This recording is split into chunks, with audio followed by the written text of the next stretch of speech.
The only thing I remember what I thought is this real? Like, I couldn't believe this was happening. You know, this guy's trying to rob me in broad daylight. Everything was fine until he raised that gun. And he said, give me all your money. And he showed me he had a gun. These people are survivors, everyday Americans who live to tell their stories because they were armed with a crucial life-saving freedom, the right to carry a firearm. The only thing that saved him was that he did have his gun and he shot the bad guy first. It was 10:40 p.m., a quiet Sunday night. Habib was working at his family's convenience store in Toledo, Ohio, when a man put a 12-pack of beer on the counter. Before I could say, "Can I see your ID, please?" or anything, he pulled out the gun, said, "Give me the money." Habib had rehearsed this scenario dozens of times with his dad, but this time it was real. Habib was staring down the barrel of the robber's gun. He began to raise it, and that's when I pulled mine in. Bullet holes left behind, a reminder of a choice Habib never thought he'd be forced to make. You don't know unless you're put in that situation what you would do. And a robber who was stopped before he got killed or killed someone else. How many more store clerks would have gone through what I went through? How many bank tellers, how many children? Criminals don't care. But Habib found out plenty of law-abiding people do. I think the robber got exactly what he had coming to him. This is a letter from an attorney down in Dallas, Texas. It says, "Dear Mr. Howard, I salute your courage and conviction in the way you handled yourself and your licensed weapon in the unfortunate incident of the robbery." Yes, I'm definitely determined not to become a victim.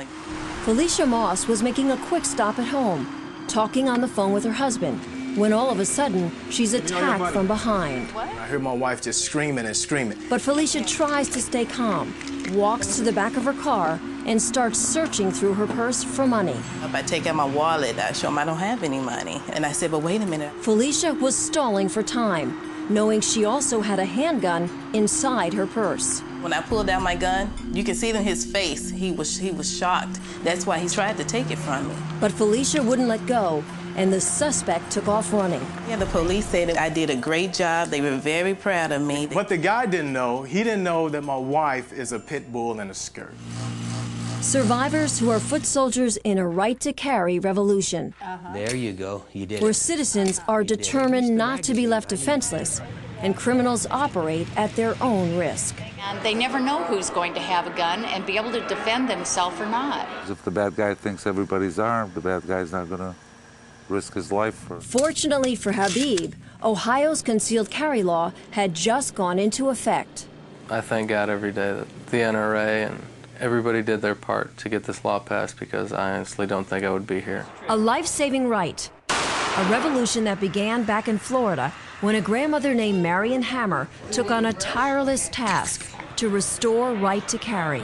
People kept saying, give it up, it's not going to happen, you're not going to be able to pass it. Political cartoonists couldn't draw their sketches fast enough, and headlines threatened that Florida would turn into the OK Corral or the Wild Wild West.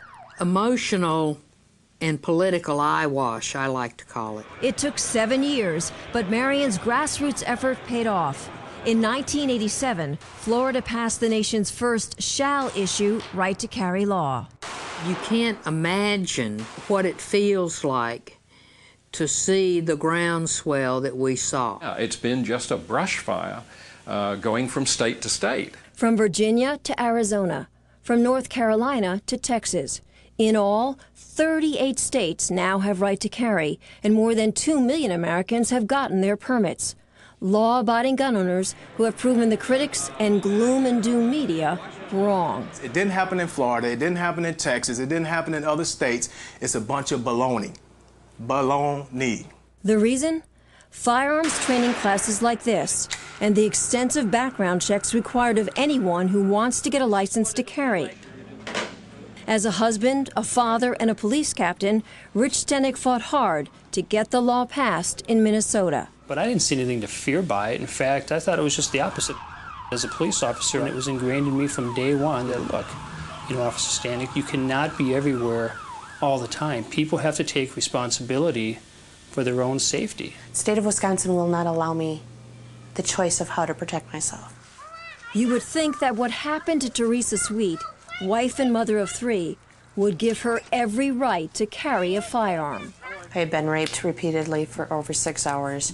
I'd been beaten up by 3 guys. And even though her attackers have never been caught, Teresa's plea to Wisconsin lawmakers has still gone unanswered. How can you people not understand that we need to protect ourselves? They have not been a victim. In Kansas, this victim is so afraid that her attacker will return, she asked us to conceal her identity. I was raped in my own home with my daughters in the next room. 911 would not have helped me. You need something to protect yourself right then. Still, just as in Wisconsin, Kansas law won't allow her to carry a firearm. What really frustrated me was it did pass, and then the governor vetoed it. But she has this patronizing feeling that they know what's best for us, and they don't. What's best for us is to be able to protect ourselves. And Kansas lawmaker Candy Ruff says she won't quit until that happens. Because now that neighboring Missouri has right to carry on the books, you can bet where the criminals are headed. They're going to head straight across the line. That should give you a moment's pause, those that think this isn't a good idea. Personal protection, not politics. And law enforcement has the numbers to prove it's working. Crime rates go down. Violent crime rates go down. In fact, according to the FBI, in 2003, this nation's violent crime rate declined for the 12th straight year to a 27-year low. John Long of Shreveport, Louisiana, puts another human face on the nationwide success of right-to-carry laws. Not too long ago, a car pulled up in front of his shop and 3 men got out. One comes to the back of the trunk. He opens the trunk, reaches in, pulls out a revolver, and sticks it in his belt and covers it up with his shirt. I walk up to all 3 of them. I had my hand on the gun, ready to go. And they all 3 look at each other like, we just look and we go somewhere else. One crime averted, but the criminals just drove off in search of another victim. I was right behind that counter right there. A couple of miles away, Bill Stroud was doing paperwork at his family's hardware store when one of the 3 men burst through the door, yelling. He's got a bandana over his face, and he's got a pistol pointing right at me, cocked. And he is telling me, give me all your money, don't move, I'm fixing to shoot, I'm fixing to kill you. Yep. I look up, but I did know that I had a gun. Suddenly, a noise in the back of the store caught the robber's attention, and Bill quickly reached for his firearm. I had no intentions in that day to ever take a life and wouldn't ever want to have to do that.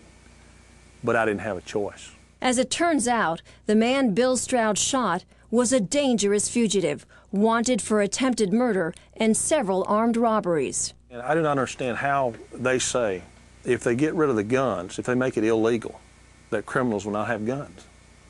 This guy, it was illegal for this guy to have a gun, yet he found one. Criminals who beat the system, and innocent law-abiding citizens who are determined to beat the odds with the freedom they know is rightfully theirs. And it's about individual rights.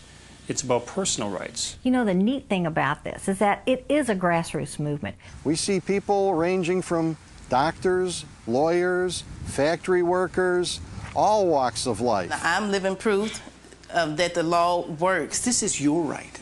This is not the politicians to give and take away.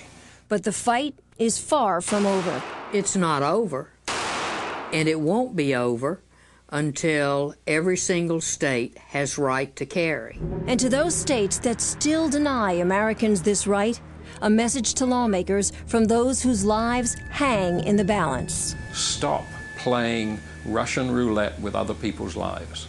Every time that a woman is raped, every time a person is murdered, those people that voted against the concealed carry ought to think, could this have been prevented? For the lawmakers who don't want to do this, I say to the citizens of that state, vote that individual out of office.